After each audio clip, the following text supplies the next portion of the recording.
adjusted, at saka number of belts.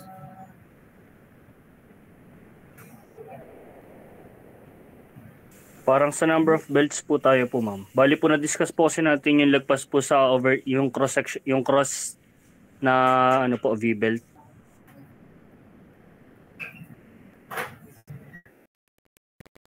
Dini pa yun eh. Cross. Dini pa yung cross. Yan. Ito yung value ng arc of contact for open belt and cross belt. Done na ako dito. Yes po, ma'am. Ang next po kasi niyan po, ang next po kasi niyan, ma'am, nag-present po kayo ng table po, yung about, yung may mga length po, yung sa pitching po. Oo, kasi every time din eh, may need mo na table. So, ipipresent ko yon. So, kaya nga tinatanong, asa na kayo din eh. O, yung iba diyan, imit naman. Hello? Hindi po kami makaka-MA. Bakit? Ano po kami makaka-live? Hoy, yung iba, ano ga?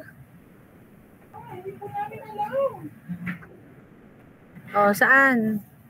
Van. O, ay madami nga dining table. So, saang bandang din eh? Dito ba? Or saan pa dito?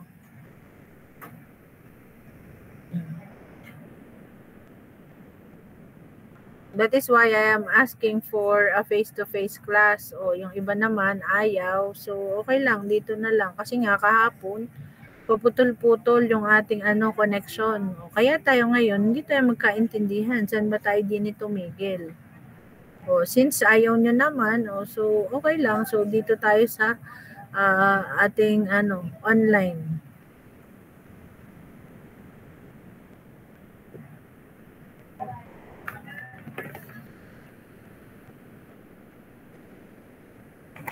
Okay, so dito na lang ako mag-start sa design consideration since hindi nyo naman din maituro kung saan. Okay, so we compute first for the design horsepower. So for the design horsepower, it would be the service factor multiplied by the transmitted horsepower.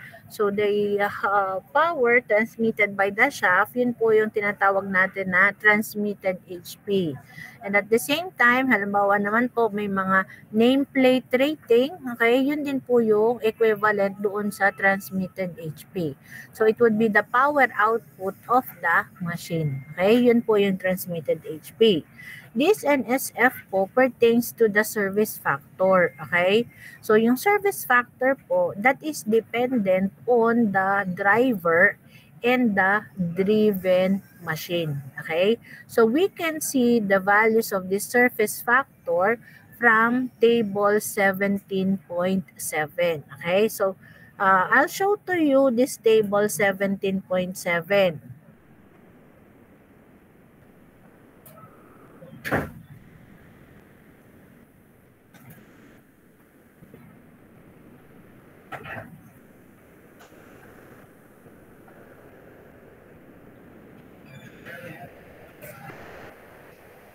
Okay, so this is your table 17.7. Yan, i-enlarge ko lang po. Mamaya po isend ko sa inyo sa GC yung copy po nito. So this is the service factor. Ito pong mga numbers na ito pertains to the service factor. Pero paano po natin pipiliin ang service factor na gagamitin? Una, you have to know po what is the driven machine. O, yun po ba ay conveyor? Yun po ba ay screw machine?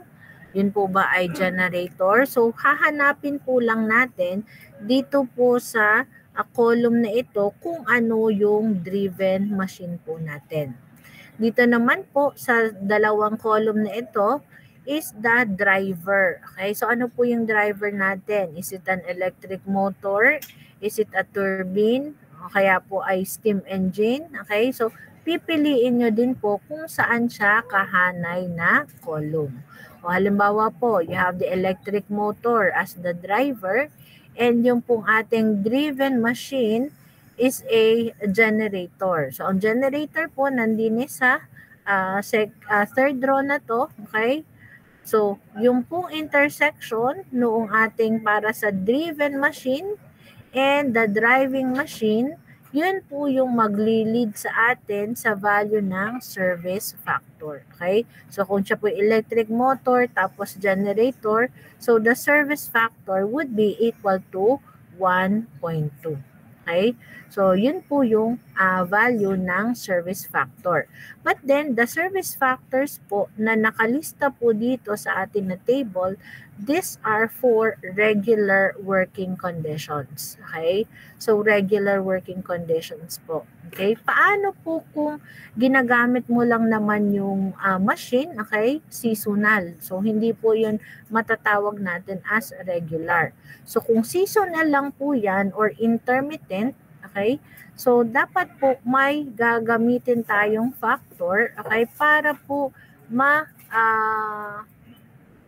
tama yung ating service life, okay? So, meron po tayo din na note na nakalagay. Ano pong sabi?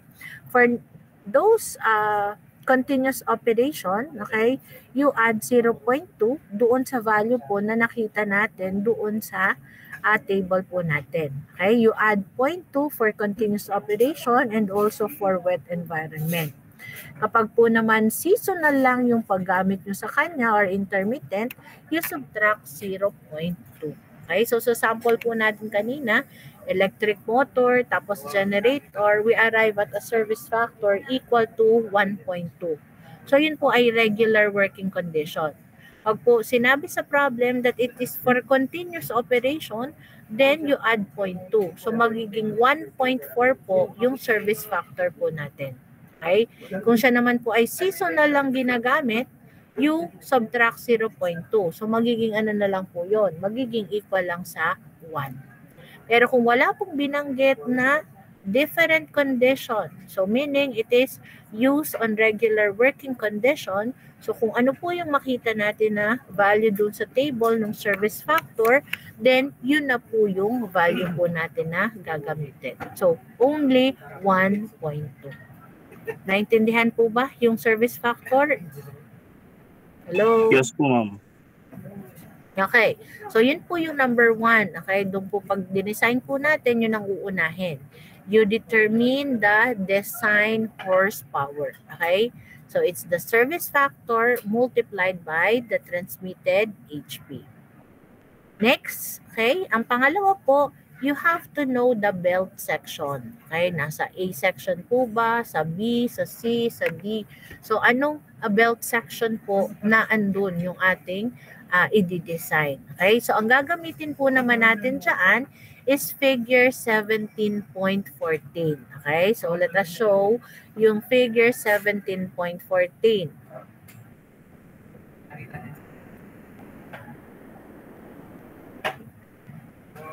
Okay. So, using naman po yung figure, balik ko lang po ha. Yan. Ito po yung figure 17.14. Ito po yung magli-lead sa atin sa belt section. Okay? So, dito po sa atin na x-axis, this is the design horsepower. So, yung na-solve po natin doon sa step 1, yung value po nun, dito natin hahanapin sa x-axis. That is the design horsepower. Ito naman po nandito sa y-axis, okay, this refers to the speed of the driver. Okay, so ito po yung N1. So paano po kukuha o malalaman yung belt section? Halimbawa po, speed of the driver is 1,000, okay, RPM. So ari po yung 1,000 RPM, so ito pong linya na yan. Okay, and say for example, ang nasolve po natin na design horsepower, okay, it's the transmitted multiplied by the surface factor, say 10 HP. So, hanapin mo po dito sa x-axis natin yung 10 HP. Tapos, saan po sila mag-meet ng 1,000 na RPM. Okay? So, 10 HP tapos 1,000 RPM. So, nandito po yung point. Okay? And yung point po na yon ay nasa loob ng section po na ito. Ano po yung section na yon? That would be the B section. Okay? So, ipa-plot mo lang po yung point tapos makikita mo na kung anong section siya. So, ito po yung mga ating mga boundary lines, okay, for each of the section. Ito po yung sa B. Yan. So, ito lang po yung B. Yan po yung boundary lines. So, kita naman po natin kung pag plinad, kung anong particular section po yung pinasukan po niya. And then, makikita rin po dito ang cross-sectional dimension. Okay? So, this is B would be the width of the belt and yung T would be the thickness. Okay? So, 21/32 by 15/32. So, yun po yung size po natin. Okay? So, nalaman po natin using figure 17.14 is the belt section and the width and thickness of the belt to be used. Okay? So, yan po yung step 2. Okay? Determine the belt section. Go back po sa module. Ano po ngayon yung pangatlo? Okay? Yung pangatlo po is to determine the rated horsepower per belt. Okay? So, how do you determine the rated horsepower per belt? You have here the equation. Yan. Ari pong mahabang ito. Okay? So, the equation is a function of Vm. So, ano po yung Vm dyan? We call that the belt speed. Okay? So, yung Vm po is the belt speed. If this is not given, you can solve po for the belt speed using the equation pi dn over 12. Yung pong 12 is simply a ito pong 12 is simply yung factor po natin to convert feet into minutes. Okay? Or minutes into feet. Okay? So, pi dn over 12. Kasi yung diameter po natin is expressed in inches. So, in inches divided by 12, go. So, 12 inches per foot po yun. Kaya, yung VM po natin will result to feet per minute. Okay? So, dito po, pag ginamit po natin yung pi dn, yung d po can be d1, but then yung n po should be n1. And this would be the same po as pi d2 n2 over 12. Okay? So, pwede pong gamitin natin yung equation na yan to determine the belt speed VM. Okay? Another is, meron po tayo ditong A, C, and E. Okay? Yan naman po ay makukuha from table 17.3. Okay? So, ari po ay puro constants na isa-substitute po natin doon. And these constants, they are taken from your table 17.3. So, ibalik po ulit natin doon sa table 17.3. Okay? Abundan.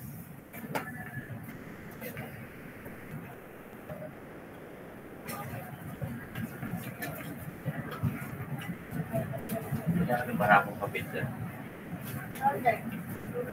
Yan. Ito po yung table 17.3. Yan. So, sa babang parte po, makikita po natin doon yung value ng A, C, and E. Yan. Yan po yung mga constants po natin.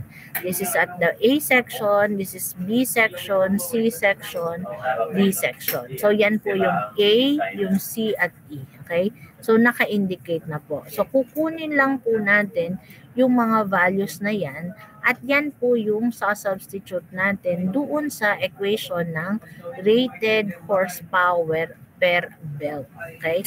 Kailangan lang po natin ay ma-ensure kung ano pong section yung kukunin natin. Okay? A, B, C, or D po ba? Okay? So, yun naman pong belt section, malalaman natin on our step 2.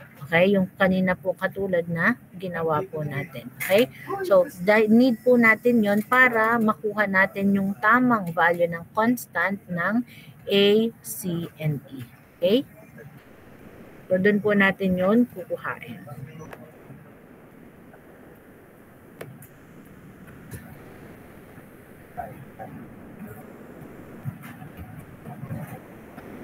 Pinari-ariyan sa defense.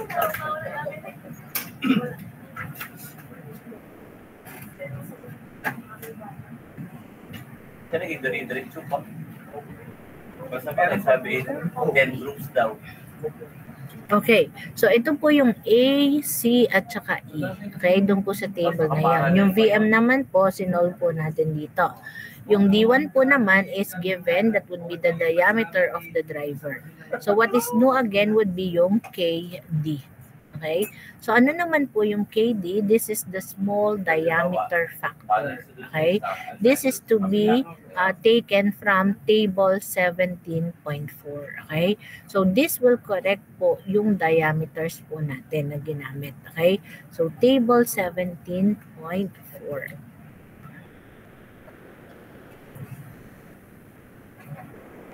Nakikita naman sa labusan.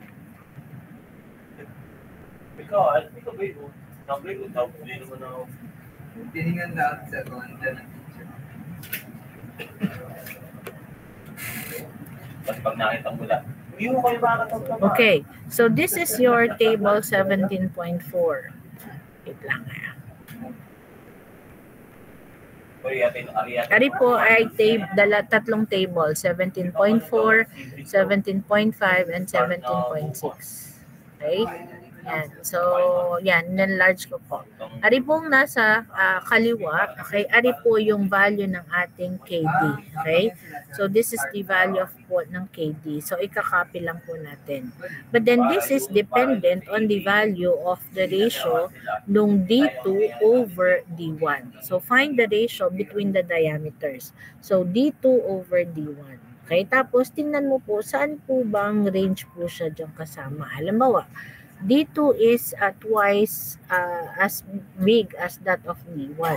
So, ibig sabihin, D2 over D1 will be equal to 2. So, hanapin mo lang po dito sa mga ranges na yon saan po siya kasama. So, it would be in between this value. So, ang ating pong KD would be equal to 1.13. Okay? So, KD would be equal to 1.13 taken from this table 17.4. Okay, so din lang po, kukopyahin lang po natin. Tingnan mo lang po saan siya dyan sa mga range na yan kasama. After 2.949 po and over this value, iisa na po yung value. Kung malaki po yung ating nakuhang ratio, edi 1.14 na lang din po yung gagamitin po natin. Any value above this 2.949. Okay? Dito naman po, wala naman po siyang bababa ng 1, okay? Because the D2 would always be greater than that of D1. Okay? Pag 1 po yan, ibig sabihin, they are of the same size. Pero wala na naman pong mas bababa pa. Hindi po pwedeng ang D2 ay mas mataas pa, ay mas mababa pa kesa dun sa atin na D1. Kaya wala po tayong makukuha na below 1 for the value of this ratio. So, yan po yung KD. Okay? So, yung pong KD na yan, gagamitin po natin yan, okay, to solve for the rated HP per belt. Okay? Yan, balik ko lang po ulit yan, ha? Yan. So, you compute for the rated HP per belt. Pangatlo na po ito. Again, ano po yung una? Design HP. Okay, you compute for it. Pangalawa would be the belt section. Okay, A, B, C, D. And then after po noon, you compute for the rated HP per belt. Okay, so mahaba po yung equation natin, pero alam naman natin kung saan kukunin. A, C, and E from table 17.3, kokopyahin lang. Okay, yung VM to be solved by pi dn over 12. Okay, at yung KD, yun po yung 17.4. Okay, table 17.4. Nakukunin mo lang yung range between diameters. Okay, and then, yun po yung magiging basehan natin to the value of your KD. Okay, so ito po yung KD. So, ano po yung pang-apat? This is rated HP per belt. Ang pang-apat po, you have the adjusted. Okay? You compute the adjusted rated HP per belt. Okay? And that would be yung na-solve po natin sa 3. That's the rated HP per belt. I-multiply lang po natin uli ng factor. Okay? Ari po ay K theta at ari naman po ay KL. Okay? So, K theta is the arc of contact correction factor. At yung KL naman po is the length correction factor. Okay? Katulad po nung kanina, yung sample po natin. Nung pumili tayo ng standard length, dapat dun sa pinakamalapit. Okay? Pwedeng dun sa pinakamalapit. So, sabihin natin ay kulang. Okay? So, alin po yung magtatama doon? This length correction factor taken from 17.6. Yun po yung ating na KL. Okay? So, ang gagamitin po dito ay table 17.5. Okay? For KO. And for KL, you use table 17.6. Okay? So, let me show you po those tables.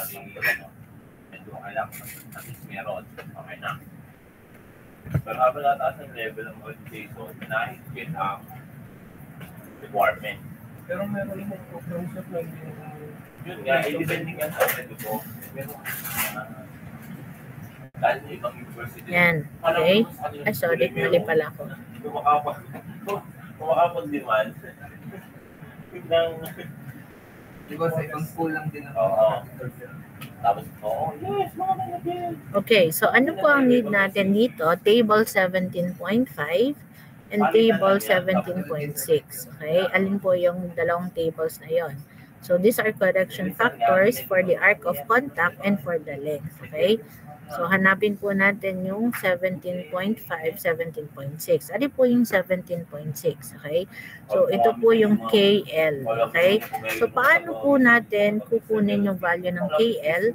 Hahanapin mo muna po yung length po, computed length. Okay, so from the computed length, pupunta tayo dun sa table 17.3 at ano pong sabi doon sa 17.3 pag nandun na tayo. Okay, hahanapin mo doon yung computed length. Okay, from the computed length, okay, alin yung pinakamalapit. Okay, tapos tingnan mo ano yung corresponding code po niya. Okay, dito mo po ngayon siya hahanapin. Halimbawa, nakita mo po doon na nandun siya sa B85. So, B85. Katulad nung dati nakita natin, 100 yung sample. Yung 100 is between 97 and 103, 105. Okay, so nandito siya sa pagitan. So, ang gagawin mo ngayon, okay, alin po yung standard length doon na natingnan natin. Di ba yun ay mas pumasok dito sa 97. Okay, kasi siya ay yung 100 natin kasi yan, din po siya mas malapit as compared to the 105. Kaya, kukunin mo ngayon, nasang B section siya, tatapatan mo lang. Okay, this is already your KL. Okay, so ang KL natin would be 1.02. Okay, so that would be the factor. Okay, at doon naman po sa K theta. Kami nga ho yung testing pa inaandun. Rin naman po yung K theta natin. Okay, so ang K theta po is the arc of contact correctors or factors. So yun po yung K. Yan. K theta. So, ari po ay K theta. So, how do you determine the value of K theta? Okay? So, kailangan mo po would be yung relationship na yon. D2 minus D1 divided by C. Yung C po na ari, it should be C actual. Okay? C actual po ang gagamitin. Okay? So, D2 minus D1 all over C actual. Tapos, hanapin mo lang po dito kung asan yung ratio mo po. Okay? So, pag halimbawa po, nakita po natin yung ratio natin is 0.5. Okay? So, ratio is 0.5. Okay? Tapos, pili ka lang po between VV at saka V-belt. Okay? So, yung normal configuration po would be VV. Okay? Not unless stated that you will be using the V-flat. Okay? So, halimbawa, na-identify mo po doon yung type ng value ng D2 minus DI over C actual. Okay? So, isosolve po natin. Pag wala po ngayon dito sa mga values na to, kasi ito po ay naka-increment ng 0.10. Okay? So, kung wala po dito yung ratio, okay, ang gagamitin na lang po natin would be the highest value. Okay? Yung kung ano pong pinaka malapit po sa kanya. Dito po yun. So, kung ang value nyo po is not, okay,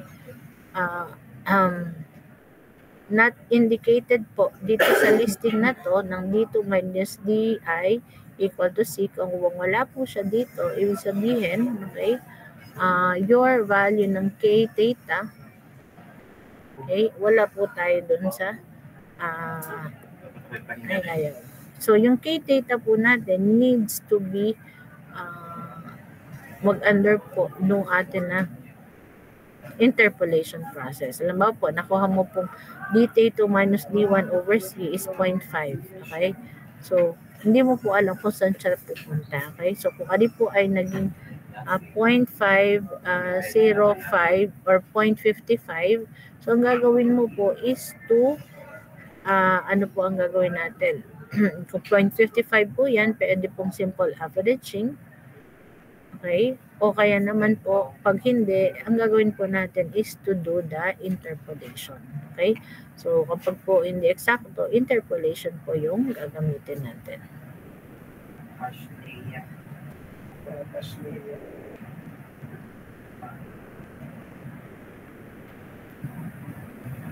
Okay? Question po. So, ano po yung mag-correct po, okay, yung K theta po natin. And then the other one naman po is yung 17.4. Yan. Okay. So, dito naman po, paano naman siya gamitin? Okay.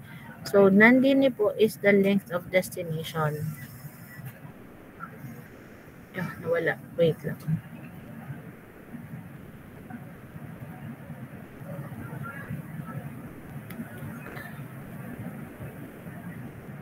Nawala. Oh, yes. Majority na. Start. Okay, so this is the value po ng KL. Okay, so ang kailangan lang po natin for KL is the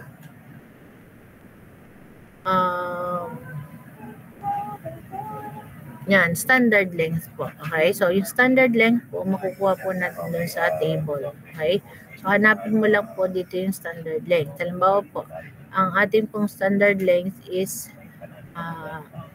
B.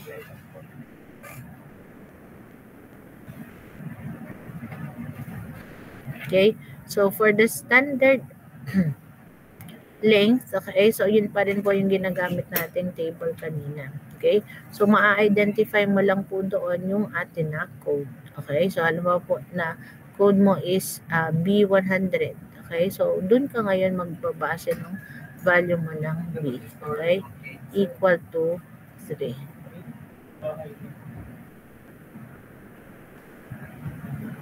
May taas sa bahay niya. Okay, so ito po yung ginagamit natin as the correction factor for KL. Okay, and then last po,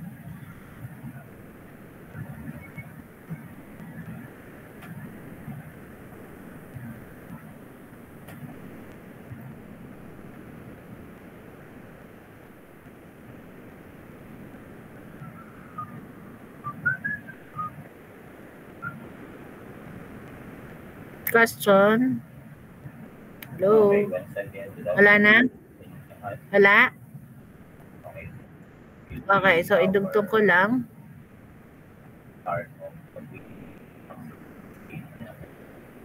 Yan, okay. So pagkatapos po na makita natin yung rated HP per belt, you multiply that by K theta and KL to obtain the adjusted. Okay, so saan po natin yung gagamitin? Okay, so ito po yung computing the number of belts required. Okay, so how do you know the number of belts? Ito yung design HP.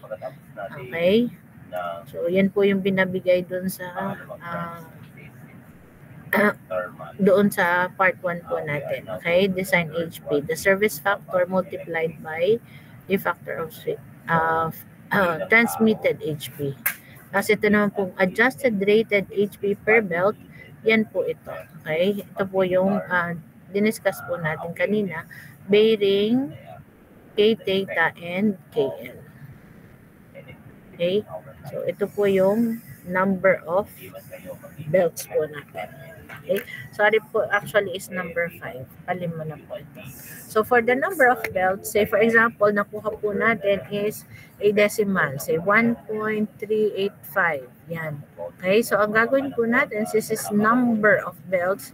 So, this is to rounded off to 2 belts. Okay? Hindi po pwedeng sa pakulang. Okay? Dapat po lagi doon sa labis po natin. Okay? Kaya ano po natin, express po natin in the commercially available size and the whole number. Okay? So that is how we design po for the belt. Okay? Any question? Hello? Wala? Okay. So I'll be giving to you, okay? Isasend ko po sa inyo ang copy nito. Naisend ko na ba? Hindi pa. Sa group 1 nyo. Wala. Okay. So isasend ko po sa GC na lang po natin yung pong copy ng module na ito. Same thing with yung pong copy ng mga tables. Okay? So hindi ko lang po maiilagay dito sa classroom natin dahil po puno na po yung entire storage ng buong university. So kahit po may space pa tayo, hindi rin po tayo paglagay din, okay, ng ating materials dahil restricted na nga po kasi punong-puno na yung sa natin, sa university. That is why, sa na lang po natin ilalagay. Sa GC ko na lang po isi-send sa inyo. So, i-download nyo na lang po para po magamit nyo as pag po kayo ay nagagawa ng computation. Okay? So, iyan po. So, i-send ko po yun ngayon. Tapos, I'll be giving you also the sample problem. Okay? So, I'll give you time to work on it first before po presentation nung ginawa po natin on how you solve the member po. So, in general, it will be about these 3 important concepts. We are to talk about number 1, voltage. Ang bang meaning dyan, how does it work, and what makes it the important thing in electricity. Second is the current. Particularly, we are to deal with electric current because there's okay, so try to copy po this sample problem, okay? So a 420 RPM blower is belt driven by a 10 HP motor at 1,800 RPM. You determine the suitable size and the number of V-belts to be used. The belt speed is given 350 feet per minute. And minimum center distance is 32 inches. Okay? So, I have here also yung given po natin. Okay? Identify na po natin. N2, N1. We have here po the belt speed, okay, which is equal to 3,500 FPM. And the minimum center distance equal to 32 inches. And the transmitted HP, that would be your 10 HP here motor. Okay? So, yun po yung transmitted HP. So, ang gagawin mo po, okay, you follow yung design considerations po natin. Okay? You solve po using the following given doon sa design considerations until you meet po yung dulo to know the number of V-belts to be used. Okay? Here po, ang atin pong driven is the blower. Okay? Ito po yung blower. So, this would be your N2. Okay? This would be your N2. It is the blower. Ano naman po ang driver natin? Ang driver po naman natin is electrical motor or electric motor. Okay? So, hanapin lang po natin doon yung electric motor. Kaso, madami po yung nakalagay doon sa electric motor natin. Okay? So, ano po klase ng electric motor? Yun pong ating gagamitin. Okay? So, ang ilagay na po doon, okay, is yung particular material. Kasi meron po doon nakalagay AC split phase, AC normal, okay, DC, yan. So, kapag po nakalagay lang ay electric motor, we can use yung AC split view phase or AC split phase. Okay? Pwede po, yun po yung gamitin natin. Okay? Using an electric motor. Okay? So, try to solve po itong ating sample problem, okay, using the given design considerations. Okay? So, send ko po ngayon and then try nyo po na isolve na po ito.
Okay, so nasend ko na po doon sa GC natin, okay, yung module at saka po yung mga figures. Okay, so kindly solve muna po itong sample problem natin. Okay, and then later po, I'll ask somebody to present po yung kanya pong solution. Okay, for the number of belts, okay, lagi pong gagamitin natin would be yung next higher whole number. Okay, so sige po, you work on it muna po.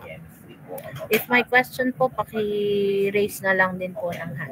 Okay, para po makita po. Sige po.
Nagagawa nyo po?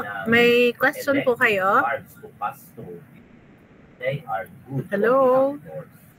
Mga example, mga metals. At kapag Nasolve pa lang po, ma'am. Okay, just follow po yung design considerations para wag po kayo maligaw, okay?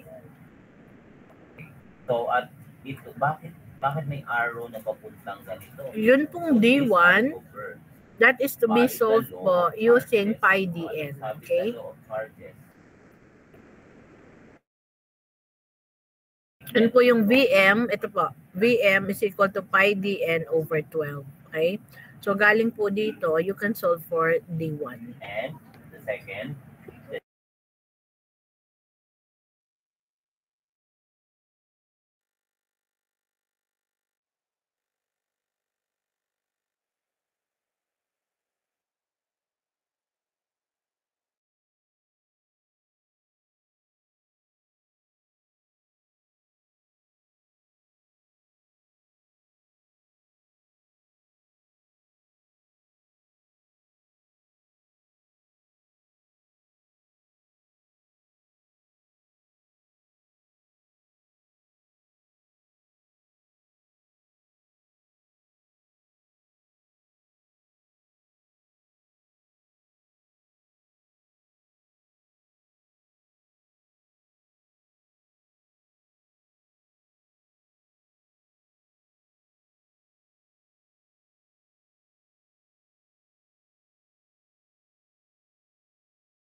Okay. Okay, And you're this is done? equal to 9 Not yet. to the 9. Hello? No unit Newton. Galing Done sa na po force, kayo? meter Di pa squared. po, ma'am.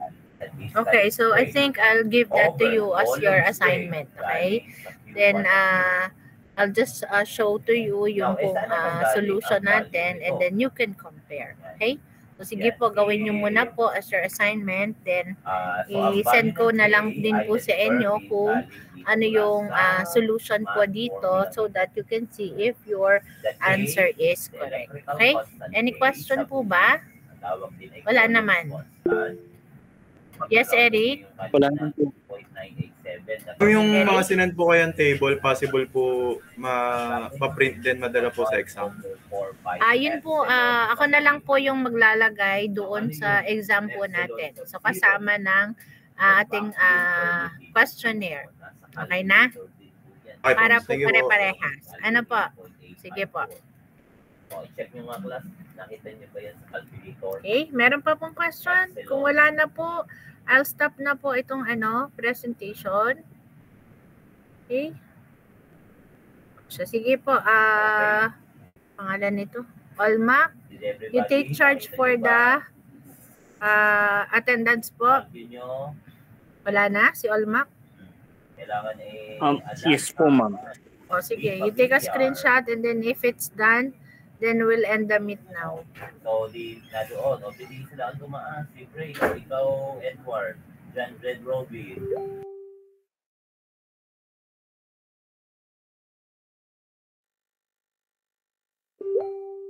O, tapos, Okay na ba? substitute nyo sa 1 Yes po, ma'am. Okay, so sige po. Bye. I'll end the meet now. Bye po, everyone. Thank you po, Thank you po, ma'am. ma'am. Thank you po, ma'am. Okay. Thank you po, ma'am.